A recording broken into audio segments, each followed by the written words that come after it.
She was very soft, and her approach was, if I can use the correct word, very much matured, where she said that these are outstanding issues, but we have to move forward, look beyond, and work on areas which concern both these countries, especially economic issues. This particular meet, especially in the Foreign Secretary's meeting, we focused on liberalizing visa regime, and several other important measures were taken. Not to forget, Kashmir is a very emotive issue both for India and for Pakistan. Is that the reason that every time you bring this core issue, you're trying to generate what you call people support in a certain constituency in your country? This is one reason that Zardari was looking forward to? I agree entirely with the two-track analysis you've made. I think I'm not quite supportive of my colleagues A.N. Ram and Ashok on the question of we have done a rebuttal. I'm not in agreement at all. I think we should have been far more statesmanlike. India-Pakistan dehyphenation is now complete. The whole world knows. If you do these kind of rebuttals, you only actually support the hardliners in Pakistan who feel so isolated that the dehyphenation is complete.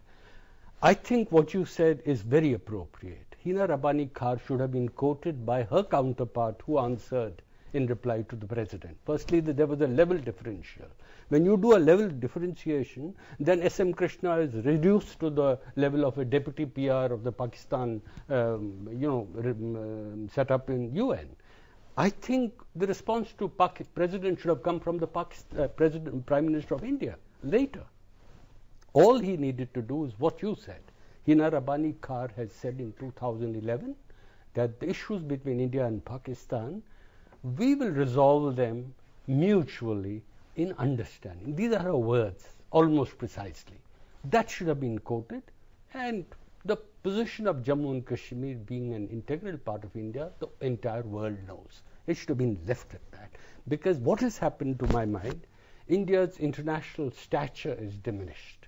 India, as having huge differentials with Pakistan, are now being reduced by this so-called strong rebuttal. Third point, and this is crucial, third point is we have started a process of engagement with really solve these problems in days to come, because that's one thing that you're going ahead in the trade area, you're focusing on several other issues also, but these issues continue to haunt us. And where are we headed? Confidence building measures, we have taken several steps, but are we moving ahead in these issues also, on these issues also? I wish I had an answer to your question and how to resolve Kashmir issue. But we were headed rightly between 2004 and 2007. We had covered substantial ground. But it seems that in back home in Islamabad, things have fallen out of place. They do not want to one it up. Whatever Musharraf had done is now out of the window. They want to reiterate their claim on Kashmir in a big way. That is why if you look at the Kashmir situation today, there has been a spike in the cross-border fire. Then you have the infiltration rate going up. Very soft, and her approach was, if I can use the correct word, very much matured. When you do a level differentiation, then SM way of trying to destroy democratic. Forward, we can't really. Confrontation is no answer, and it is important that political antagonism also cannot really solve the problem. It is important that we are engaged diplomatically, but trust deficit and being prisoner of history, these are two problems when we talk about India-Pakistan relations. How do we counter this? No, see, the question is, I think the leadership both in India and in Pakistan have to look far beyond whatever has happened in the past. Don't be prisoners of history. I think recent statements from leadership both in Pakistan as also in India is indicative of a completely new approach to what I would term the South Asian strategic security construct based on mutual understanding and development of this region. This is the first point. The second point I'd like to make is, of course, Siachen, Sir Creek are totally doable, but these have been hamstrung primarily because India gave space on the Siachen issue a global terrorist organization. It was that time when there were demands also from other countries to count Pakistan also as a state sponsoring terrorism, but that did not happen. I have a caller with me now from Tamil Nadu. Yes, sir. Please ask your question. Actually, my question is, we should maintain the relation with Pakistan, no doubt. I also agree with that, but not at the cost of our security. See, what happened in Mumbai, Ajmal Kasab, till now the case is going on. And my question is that there is a private lawyer who is fighting for Ajmal Kasab. The question is, who is funding him actually? My question is that. Okay, thank you very much. Dr. Behuria, you would like to respond? No, I think nobody is sponsoring Ajmal Kasab's thing. We are only trying to ensure that the due process of law takes its due course.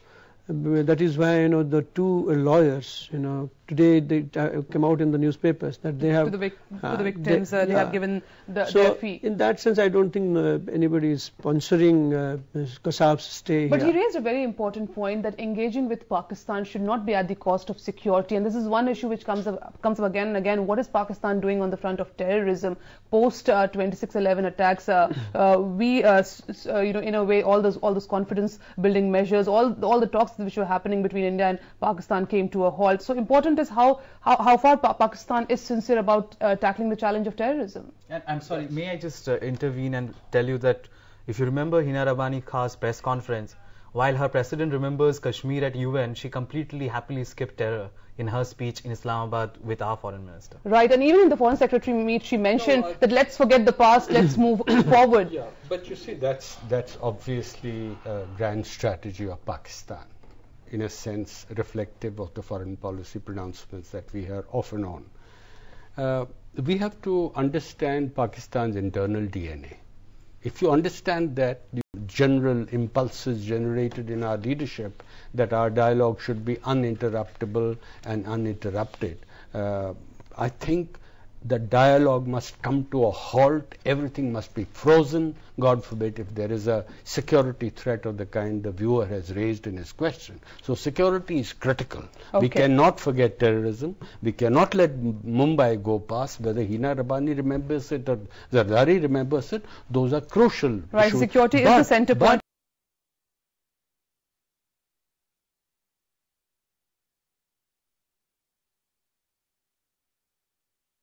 An internal security agreement with Karzai without Pakistan's knowledge is, you look, and this is where India and China coincidentally are now on the same page in Afghanistan. This was always one issue, the kind of support it enjoyed from China and Saudi Arabia. That it's gone. So right. I have a caller with me now from Srinagar. Yes, sir, please ask your question. Yes, sir, if you can hear me, please ask your question. Okay, we'll come. Yeah. आज जोजला tunnel का foundation stone. Hello. Yes, sir, we can hear you. Please ask your question.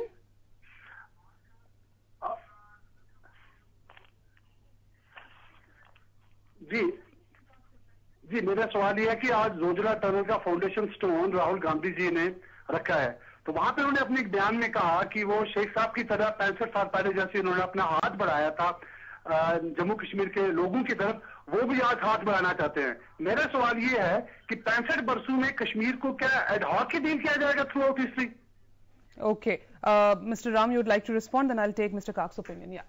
नहीं, ऐसा नहीं है. मेरे ख्याल से जो हाथ बढ़ाने की बात कर रहे हैं राहुल गांधी, वो ये कह रहे हैं कि हम साथ काम करेंगे आपके इस नए जनरेशन के साथ, जिसमें कि उमर अब्दुल्ला जो वहाँ के चीफ मिनिस्टर हैं, उनके साथ काम करने का उन्होंने इरादा दोहराया है. लेकिन इसके बारे में क्या मैं ज़्यादा कमेंट करूं, क्योंकि सरकार की पॉलिसी में तो कोई चेंज नहीं है. सरकार तो ये चाहती है कि कश्मीर में अमन बना रहे, कश्मीर में प्रगति हो, development, stability, democracy. These are the planks of the central government's work in Jammu and Kashmir, which is state of the Indian union. Mr. Kak, quickly your opinion on this. जैसे इन्होंने कहा है कि हाँ, भारत और भारतवासियों के, भारत सरकार ज़्यादा, उनके खिलाफ जो एलिनेशन कश्मीर की वादी में है उसमें कोई शक नहीं है, मगर उसके लिए भी जो आपने एंगेजमेंट प्रोसेसेस रखे हैं सोशियो इकोनॉमिक तरीके, जैसे एम्बेसडर राम ने कहा है, अब दूसरी बात यह है कि दिलचस्प बात है, व्यूअर भी इस पे सहमत रहेंगे कि जो नई पीढ़ियां कश्मीर में हैं, जो युवा हैं, वो भारत और भारत की लोकतंत्र के साथ कोई नए impulse. Call us on our toll-free number 1-8001-15313. I'll take final comments on the program. I'll start with you, Mr. Ram. We are talking about bigger issues, the border issues, diplomatic issues, but why is it that we also fail on the humanitarian issues, be it the story of prisoners? Why is it that we can't even do much on that front?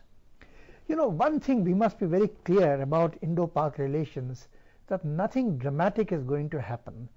Our expectations each time there is an engagement with Pakistan, either talks at the political level or at the foreign secretary level, our expectations are that, look, we are going to conquer the world, we are going to achieve this, that. I think our agenda should be realistic, should be measured and pragmatic. What we have achieved so far is not insignificant. We have made progress on the visa regime liberalization. We have made progress on cultural contacts, on people-to-people contacts. We have made minimal progress, but some progress on the trade front. I think these are all welcome developments. But the biggest progress that we have made, which goes unrecorded, unrecognized, is the fact that today there is a civil society in Pakistan which draws inspiration from its counterpart in India. I think it looks to India for trends, for thinking, for mindset change, and for the young people, Kunal's generation, who want to now talk about our joint prosperity, our joint destinies. And I think that is the biggest change that has occurred to my mind. And we should encourage this change. And for this to happen, people-to-people contacts, I think, should be the focus of our attention. Other things will follow. You build a road, activities along the road follow. But if you don't build that bridge, if you don't build that road, then you'll have to wait that much longer. Okay, so you are saying people-to-people contact can actually help us sort several of our issues. Another caller with me now from Delhi itself. Yes, sir, please ask your question. If you can hear me, please ask your question. Hello? Yeah, we can hear you. Yes, ma'am, my name is Amartya Sinha. Hello? We can hear you, sir. Please go ahead. I have a question. My question is, after the pull-out of NATO troops in Afghanistan in 2014, can we expect a joint peacekeeping force by India, Iran and Russia? And there is one more thing which I want to put up through this forum. And so the second part of the question is, why don't we take help from our Israeli brothers and French brothers and take a very harsh hockey stick? But what is also important, as you rightly said, engage people, and also India and Pakistan, they have to engage themselves. Otherwise, a confrontation is not a way forward. Final comments from you, Kunal. When we speak about Kashmir on the other side, I mean, why Kashmir only, the Indian administrative Kashmir? I mean, why not the Pakistan occupied Kashmir? We have been hearing reports coming out from that place. I mean, they call it Azad Kashmir. Azad kar do bhai. Pakistan ke andar mein rakhne ka kya zarurat hai? I mean, it's not that everything is hunky-dory in that Kashmir. When Pakistan raises Kashmir, why can't Indian raise the Kashmir that they are occupying and the human rights violations there? So it's issues like that. But let's keep the Kashmir aside. As I said, people-to-people relations are more important. Let the states keep fighting among themselves. Right, and focus on economy also, because at a time when economy is a big challenge both for India and for Pakistan, it is surviving just on it. Many reports say that the economy in the country is completely in shambles, completely out of time. Thanks very much for joining us in this program. Pleasure having all of you here. And that's all we have for you in this edition of Public Forum. Thanks so much for watching.